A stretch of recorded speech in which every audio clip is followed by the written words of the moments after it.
Avec le nouvel algorithme YouTube, je remercie tous ceux qui pensent à mettre un like et un commentaire. C'est le meilleur moyen de me soutenir et de permettre à la chaîne de gagner en visibilité. Et pensez aussi à activer la cloche pour être au courant des dernières vidéos. Salut à tous et bienvenue pour ce qui pourrait s'apparenter à un nouveau format. Bon, avant d'entrer dans le vif du sujet, je vais vous expliquer rapidement le but de ce nouveau format. Bon, vous le savez, maintenant je sors une grosse vidéo, un épisode de La Folle Histoire, une semaine sur deux, un dimanche sur deux à 14 h. Mais du coup, ça fait que 2 vidéos par mois. Et ce qui, surtout pour l'algorithme YouTube, eh ben, c'est pas énorme. Et donc, ça aide pas forcément la chaîne à être mise en avant par l'algorithme. Mais du coup, ce que je vous propose, alors attention, c'est pas des vidéos de remplissage, mais c'est ce format qui est plus court pour moi au niveau de la charge de travail, puisque ça me demande pas de faire plein de recherches, ni rien. Et j'ai aussi très peu d'écriture.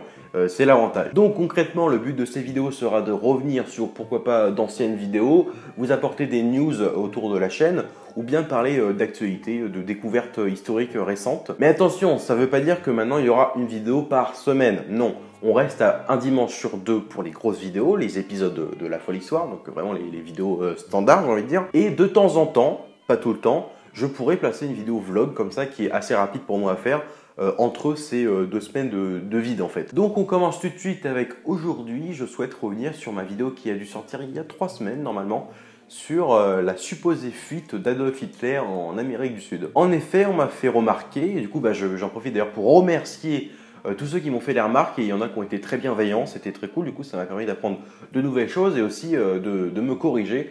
Et je pense que c'était suffisamment important pour vous faire une vidéo rien que pour ça. Puisqu'en effet, sur cette vidéo, j'ai dit pas mal de conneries. Enfin, pas mal. Il y a quelques trucs sur lesquels j'aimerais revenir. Bon, déjà, le truc principal, c'est que tout récemment, quasiment le jour même de la sortie de cette vidéo, enfin la vidéo sur Hitler, la première, on a eu le droit à une grosse révélation autour de la mort d'Hitler. Donc des chercheurs français et russes ont réussi, ils ont mené des analyses sur les restes d'Hitler. Alors je vous avais dit dans la vidéo que le corps a été enterré quelque part puis redéplacé à Magdebourg je crois, puis ensuite il a été à nouveau récupéré par le KGB pour cette fois-ci incinéré, mais ils avaient gardé un morceau de crâne et la dentition. Et donc ces chercheurs français et russes ont réussi à prouver que grâce à l'ADN, que le crâne et la dentition appartenaient bien à Adolf Hitler. Donc, on peut vraiment le dire pour le coup qu'il n'y a plus aucun doute sur la possible fuite d'Adolf Hitler en Argentine. Non, il s'est bien suicidé à Berlin. Mais le problème de ma vidéo à moi, c'est que justement j'oubliais de parler de ça. Enfin, l'info était tellement récente en fait que quand j'ai écrit la vidéo, l'info n'était même pas encore sortie. Donc c'est un peu les aléas de faire des vidéos, c'est que des fois on dit un truc et une info sort et nous contredit juste après. Mais c'est pas grave, parce que du coup je me corrige ici. Donc oui, il y a eu ces analyses qui prouvent du coup que Hitler est bel et bien mort à Berlin.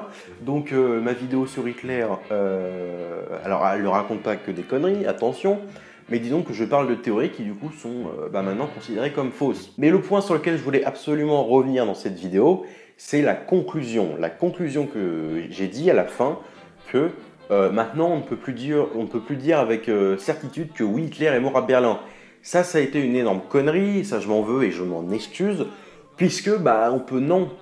Au contraire, en réalité j'aurais dû dire on est presque sûr que Hitler est bien mort à Berlin, mais il y a encore des zones d'ombre. Et ces zones d'ombre finalement viennent de disparaître tout récemment. Et aussi la deuxième grosse connerie, en fait, donc voilà, j'ai fait 2 grosses conneries dans cette vidéo. La conclusion qui était très très mal formulée, d'ailleurs on m'a accusé de révisionnisme dans cette vidéo, et pour le coup oui on peut presque dire ça, même si c'était complètement involontaire, puisqu'en fait quand j'ai écrit la vidéo, au niveau de la phrase j'aurais dû la faire totalement autrement, et sur le coup j'ai pas du tout calculé qu'elle pouvait être complètement prise pas du tout dans le bon sens, et parce que pour le coup, en fait je voulais faire, pour moi la conclusion de la vidéo, ça aurait été de dire, alors je précise du coup que quand j'ai écrit cette conclusion, l'info sur la grosse révélation sur la mort d'Hitler n'était pas encore sortie. Et donc pour moi dans la conclusion, je voulais en gros mettre en fait on ne sait pas. Pour une fois, contrairement à par exemple ma vidéo sur le masque de fer où pour le coup on commence à trouver pourquoi pas des éléments de réponse, là il y a tellement de trucs qui remettent en doute la vérité historique qu'on pouvait vraiment s'en douter. Sauf que énorme connerie, puisque en fait sans faire exprès, j'ai fait le jeu des complotistes en fait.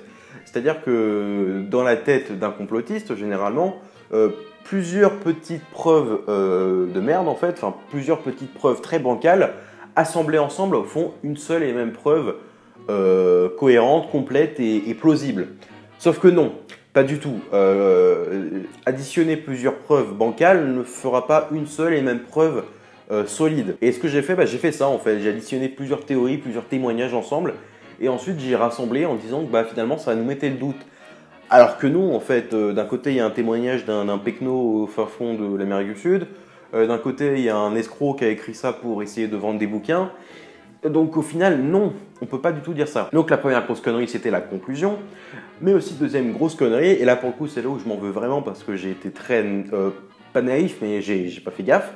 J'ai propagé bon maintenant on utilise tout ce terme-là, une fake news. Alors je m'explique dans la vidéo, je parle de comme quoi des analyses ADN ont été faites sur les restes du crâne d'Hitler.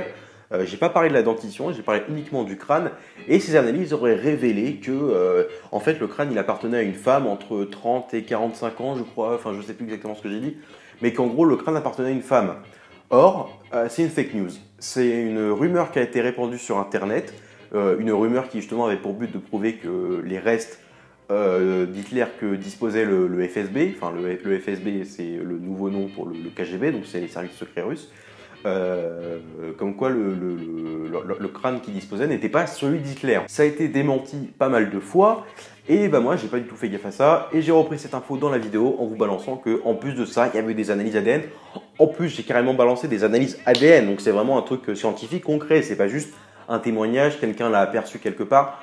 Là, non, j'ai vraiment dit que, comme quoi, maintenant, c'est la science à parler, c'est pas le crâne d'Hitler. Alors que non. Voilà, c'est à peu près tout ce dont je voulais vous parler. Les deux grosses conneries, donc c'est la conclusion qui est complètement mal formulée. J'aurais pas du tout dû utiliser ces mots-là. Je vous ai dit, j'aurais juste dû vous dire que y a des témoignages par-ci par-là, mais même ça, j'aurais pas dû le faire parce qu'encore une fois, plusieurs preuves bancales assemblées ensemble ne font pas du tout une preuve solide. Et deuxième grosse erreur, c'est la plus bête au final parce que j'ai totalement propagé une connerie. Voilà. Donc voilà, c'était la fin de ce premier épisode de ce nouveau format, ce format vlog donc. Donc merci d'avoir regardé cette vidéo et je remercie tout particulièrement ceux qui m'ont fait comprendre mes erreurs. La plupart d'entre eux n'ont pas été insultants, la plupart.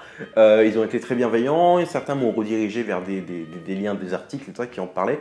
Et c'est pour ça, donc, dans la description de cette vidéo, vous trouverez plusieurs liens maintenant vers différents articles qui vous permettra d'en apprendre un peu plus sur cette histoire, puisque je ne vais pas refaire une vidéo complète, la folle histoire là-dessus, parce qu'on en a déjà parlé une fois. Donc maintenant, je vous mets les liens en description si vous voulez aller vous renseigner vraiment à fond. Et quant à moi, je vous donne rendez-vous normalement d'ici une petite semaine pour un prochain épisode de La Folle Histoire. Et si je ne me gourre pas dans mon planning, on parlera de Nikola Tesla. Allez, et je vous dis à la prochaine.